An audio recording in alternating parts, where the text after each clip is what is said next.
Hi, this is Robin Boston. I'm going to be talking about our Lab 9.1, the stages of learning. Um, the main idea of this lab was to demonstrate how we as humans progress through the stages of learning while learning a new skill, and it also explains how our progress can be observed and measured. While following the sequence of movements, one will learn how to tie a bowline knot without any previous exposure to the skill. While following each step, the examiner will observe the participant's movements and the quality of the knot while noting the mistakes made while progressing through the steps. While looking at the progress of the experimenter, we then can determine the accuracy or relevancy to either Fitts or Bernstein's law. Fitts looks at the progression of learning as simply that, progression. In his first stage, the cognitive stage, without having any prior knowledge of the skill, movements are slow, inconsistent, and inefficient. As one continues practicing the skill, movements become more consistent and increase their fluidity and accuracy. By the third stage, the skill is nearly mastered. Bernstein's approach is similar in that skills are developed in stages of progression.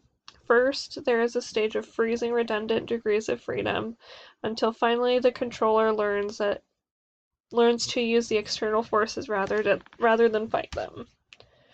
The participant will obtain a rope 60 centimeters in length. First, each person will hold one end of the rope. The participant will then create a U shape by putting a small loop in the long side so the rope travels under the loop in the experimenter direction and over the loop in the participant direction. Slide the short end down through the loop. Step 3. Put the short end behind the long end, wrap it around, and slide it through the loop again. 4. Pull the short end and the big loop in one direction and the long end in the opposite direction to tighten. 5. The knot should now be big enough to fit your wrist around and still allow you to grasp the knot. Participant will complete trials with breaks in between each 10. It should be 40 trials. Here I have given examples of our data collected from the first 10 trials in our experiment and the last 10. Clearly it has shown that there has been improvement in both quality and consistency. I do thoroughly believe that this exercise is represented well by both laws, but probably more so of Fitts' law, as he describes the progression of each step through practice and how the more you practice, the more consistent and accurate your movements are. I added my data tables again from our first and last sets to show the improvement within the quality of the knot and the consistency of the movements.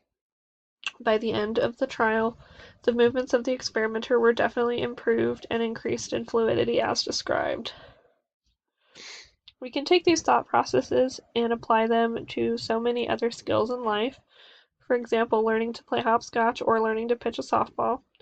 To begin, your movements are very broken, slow, and rigid, but as you continue practicing and throwing the movements together, your body becomes more fluid and even. When Bernstein mentions freezing the degrees of freedom, he really means when we break down each step with our bodies and stop after each small step. The degrees of freedom become more continuous after one has practiced the skill enough. These findings are definitely consistent with what we have read in our book.